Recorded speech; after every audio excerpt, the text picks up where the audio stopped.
而家已經係月尾啦，你交咗月費未呢？未交嘅話，就請到 myradio.hk 節目月費收費表，揀選你想撐嘅節目。預先多謝大家持續支持 myradio 節目月費計劃。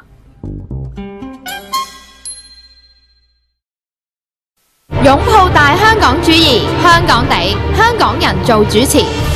大香港早晨，香港早晨，香港早晨。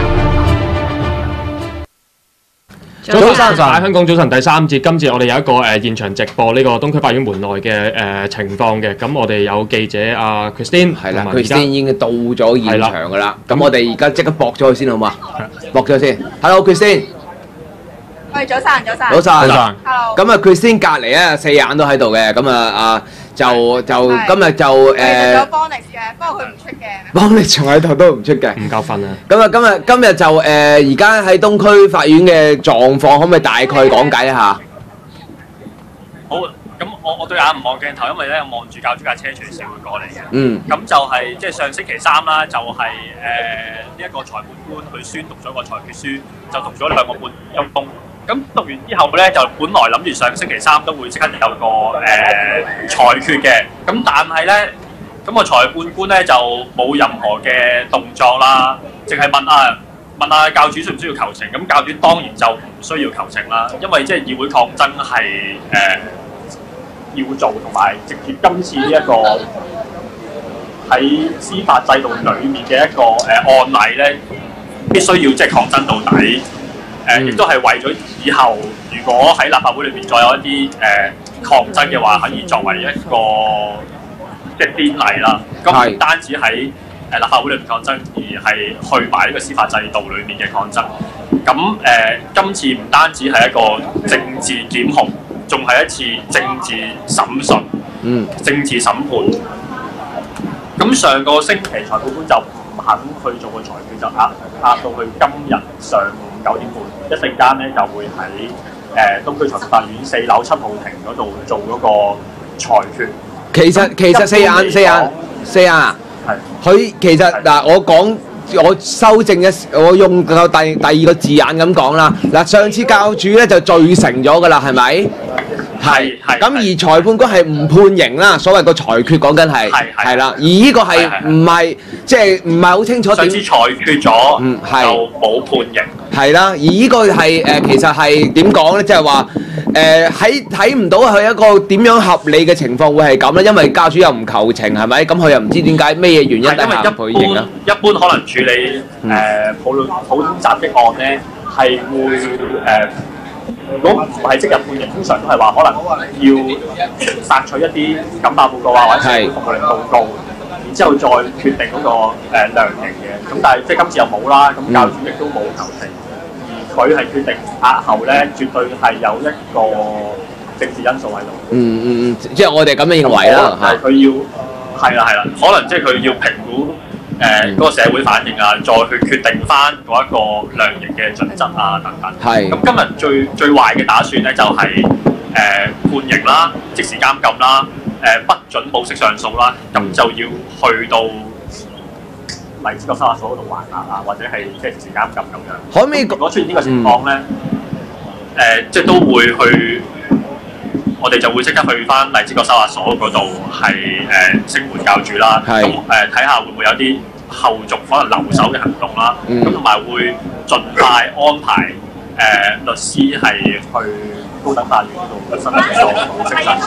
呢個係最壞嘅打算。我想問下咧，呢個最壞打算咧，其實係有冇咩理據會發生嘅？即係點解會法庭可以唔俾保釋嘅咧？喺呢啲情況。即係譬如就住之前柏楊嗰個 case 咁講啦，咁裁判官就可能會用，即係睇下，首先睇下個刑期係判幾耐啦。如果係判得長嘅話咧，佢會話啊，你喺申請呢一個嘅保釋上訴期間咧，其實唔會影響你。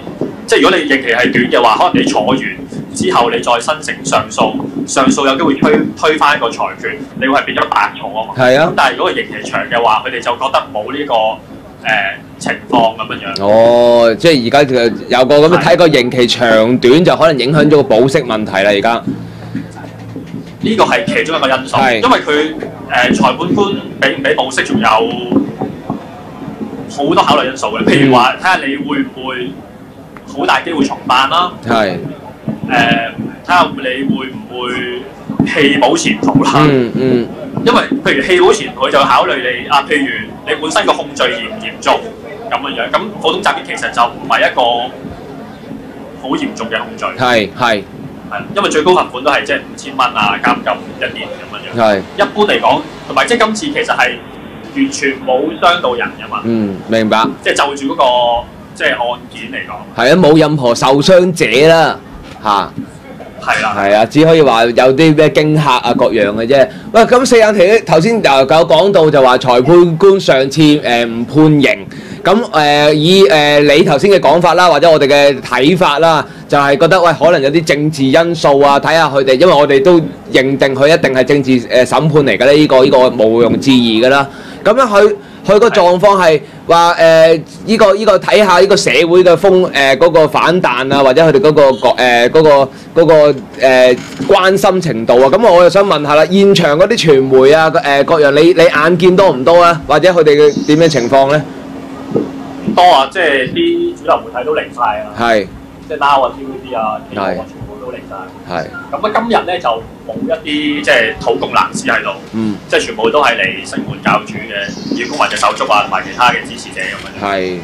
咁啊，但係我上次見到，就算好似上次嗰個上庭嘅日子啦，其實都好多傳媒㗎，咁都係報咗一日咯，報咗一日咁大把咯，其實係。即係嗰個所謂嗰個社會嘅關心程度，其實我覺得就好唔足夠嘅。講真，你問我就當然唔足夠啦。即係首先，如果就案例嚟講，呢個係香港嘅先例，係呢個因為議會抗爭被呢個政治檢控、政治審判嘅一個先例。咁啊，喂我哋阿 Christine。係。喂，你今朝過嚟嗰陣時，嗰個有冇咩？因為你行過，你遲少少到噶嘛。咁你有冇沿途嗰樣有冇見到啲有咩古怪情況啊？都係冇咩特別嘅啫嘛，都係全部都係自己人啊。冇喎，即係譬如你話一啲警察嘅布防啊，咁就眼望就唔覺特別有嘅，唔多咯。佢主要係都係啦，有一啲軍裝咁樣企咗喺門口，維持下秩序咁樣。我 stand by 先。好，唔該晒四眼，唔該晒。OK。喂 ，Christine，講多少啲差佬啊，死差佬。啲差佬有冇阻住晒啊？有冇或者即係有咩無聊嘅留難啊？各樣嘅情況啊？你睇到。無聊嘅留難就冇嘅，但係佢哋而家就喺度搬緊啲鐵馬咯。搬嚟做乜鳩咧？實在。咁但係就你問得好，佢哋係唔知做乜。不如問下佢喂，佢有冇整個位跟住叫你行入去咁啊？咪狀況係咁嘅，今日就冇嘅，上次個狀況咧就係傳媒嗰啲大機前面咧都有一個鐵馬嘅。係。咁但係今日個狀況就冇，咁感覺上嗰個布防係鬆懈過上一次嘅。鬆懈過，梗係啦。我其實上次都冇嘢，我都唔明。又唔係梁振英上庭，你驚咩啫？知唔知驚乜？上一次可能唔知嗰個判案係咪罪成啊嘛？可能佢驚啲群情會比較洶湧咯。咁今次就已經罪成咗啦。咁樣可能或者佢可能見到上次都冇話啲土共嚟搞事，咁現場又唔見有土共，咁所以佢而家個布防就唔係話好嚴格咯。咁啊，其實而家大家都所有支持者都係等緊教主啦。我見到你畫面後邊，即係你身後啦，你身後都擠滿晒人㗎啦。咁啊，其實係咪係有啲黑警啦？黑警係咪啲警？黑警唔嗌佢，咪鬼理佢黑警，咪鬼影佢啊！啲差佬真係。喂，我想問嘅而家其實好似你上次嗰個搶呢個判詞嗰個經驗啊，即係其實你喺即係入去，我想問係咪都爆滿晒㗎喺教主嗰個庭裏邊？如果坐嘅咧座位，普通人士、公眾人士進入咧有50幾個位嘅，咁就要攞飛嘅。咁其實一定已經爆滿㗎啦。咁而傳媒方面咧，就每一間機構可以攞一張飛。哦。咁你就可以坐記者席。咁如果你要多嗰個記者咧，咁如果佢有位，你都可以入去嘅。哦，咁樣就咁即係其實應該有啲人入唔到去喎。咁但係其實唔係以上次觀察嗰個狀況咧，因為法庭本身有記者席㗎嘛。係。咁嗰記者席已經係坐滿㗎啦。大概可以坐到20個記者嘅。咁但係佢另外再開多咗一排咧。大概又係10個位，就喺公眾席人士嗰邊就開。咁嗰度都差唔多坐滿，咁可能現場大概有30個記者咁樣咯。喂，其實有個情況咧，即係而係講緊法庭裡面咯，係。係啊，我都去過1、2次，都大概見到嗰個上次，因為佢都冇改過庭啊，都係嗰個庭嘅啫，應該。係啊，應該係咯，我諗。咁啊，上次就判讀嗰個所謂判詞啊，即係讀嗰個判詞啊，都讀成2個幾鐘。今次會唔會係一個比較短嘅時間咧？因為今次係就於嗰個罪名成立而作出判刑啦。係。咁其實唔知佢有咩理據去 support 佢嗰個判刑㗎嘛？係。咁可能但係應該就唔會有上次咁耐嘅。係都，但係。其實老實講，你問我哋啦嚇，就點判都唔鋸啦。老實講就係咪先？即係咁好啦，而家去到咁嘅情況啦。咁大家都我見到，即係我哋自己啦，都會好擔心就話會唔會教主有機會唔可以保釋咧？如果真係有咁嘅情況咁樣，咁頭先聽四眼講咧，就話會有如果真係咁唔好彩冇得保釋各樣咧，就會去翻荔枝角嗰個收押所嗰度咧，就做聲援嘅。咁你睇現場其實啲手足各樣其實係咪都 ready 做呢樣嘢㗎啦？睇佢哋。我諗熱血公民嘅手足本身已經知道呢個安排嘅。係。係，因為今次係4眼現叉出去咁講啦。係。咁我應該已經通知咗啲手足會係有呢個安排咯。如果嗰個最壞嘅狀況發生。係。喂，你現場見到阿教主嚟未？因為差唔多9點半，我有驚遲到喎。唔係嘅，平時都係差唔多係咁樣嘅。未。唔會㗎咩？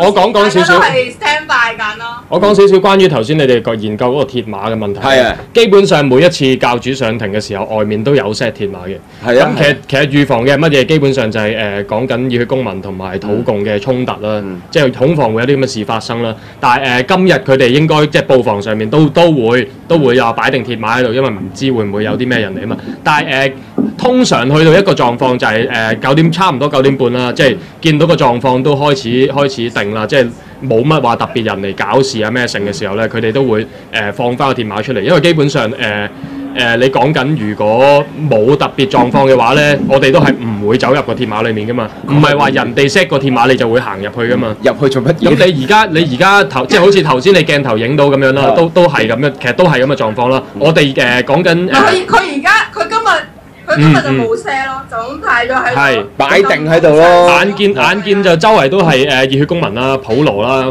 或者教主嘅支持者啦。係啊，基本上都有一個共識㗎啦，唔會你話 set 個鐵馬就行入去㗎嘛。係。咁但係譬如之前有一次狀況就係梁振英要上庭做證人俾教主去質佢嘅時候咧，咁嗰日因為個狀況就比較激烈，因為另外嗰邊都有土共喺度，有若干嘅土共喺度啦。咁嗰日就譬如。我而家行咗過嚟另一邊啦，咁你見到其實佢係預備咗好多鐵馬喺度嘅，係啊，即係會係一個咁嘅狀況咯。現 K 就個土共嚟踩場咯，係啊，係佢先唔好行咁遠啦，陣間教主嚟啊，趕唔切啦。放心啦，我係對住嗰個搏咪位嘅。係。阿 Christine， 你今日有冇諗住搶啲乜嘢嘅？唔好咁講，為熱血時報貢獻啲咩？唔好咁講唔好話佢諗住搶啲咩㗎？你咁樣含混不義，好危險啊！我諗住唔係搶需要嘅資料啦，唔係搶，即係為熱血時報拼命去爭取啲乜嘢翻嚟。潘前一定唔係如果我哋有另外記者會入去法庭裏面。做文字嘅採訪嘅。會有㗎，我知道會有。教主道啦，教主道。起哄啊！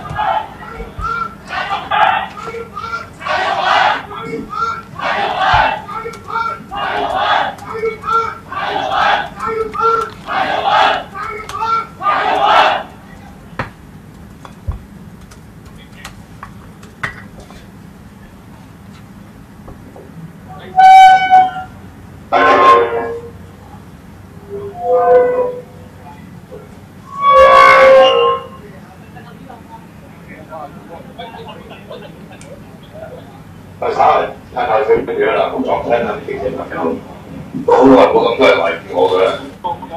大哥喺手中嗱，今日咧就係呢個小弟普通襲擊呢個梁振英判刑嘅日子。咁啊好多謝咧，就好多朋友嘅關心，係嘛？都係嗰句食得鹹魚抵得渴，呢場係一場漫長嘅鬥爭，689一定做死過我 ，OK？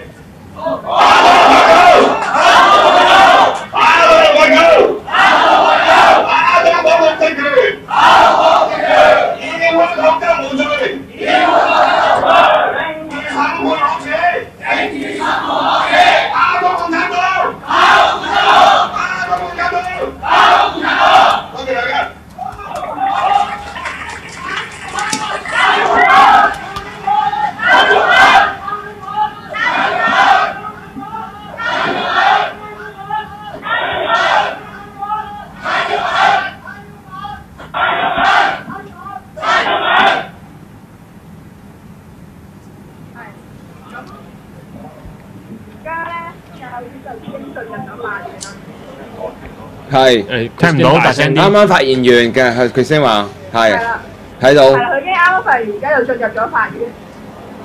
咁啊 ，Christine 你都要差唔多準備入去㗎咯，我睇。係啊。咁好啊，我哋傾住咁多先啦，有需要我哋馬上即刻做直播啊！如果有需要嘅話。OK。好嘛？好啊 ，OK，拜拜。係啊，小心啲，唔好亂咁搶嘢啦！今日搶嘢都搶得小心啲。好，係咁先。好啦，拜拜。唔該曬佢先。唔該曬佢先。咁啊，頭先睇咗個現場狀況啦。咁啊，今日教主嗰個發言當然係比較短啲啦。咁其實即係even 我自己啦，我自己都諗住會希望係長一啲嘅，咁樣長一啲，即係諗住即係睇下教主，即係每次教主發言都細心聆聽㗎嘛，係咪先咁樣？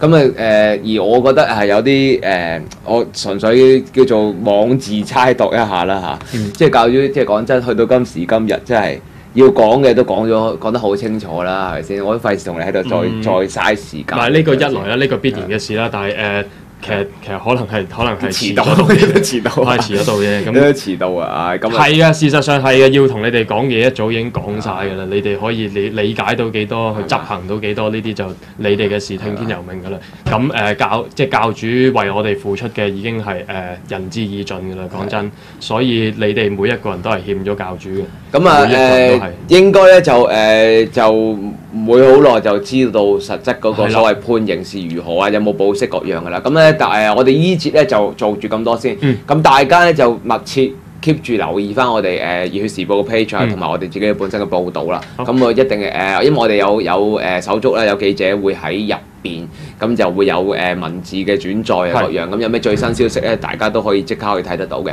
咁啊依節係咁多先，下一節翻嚟再講。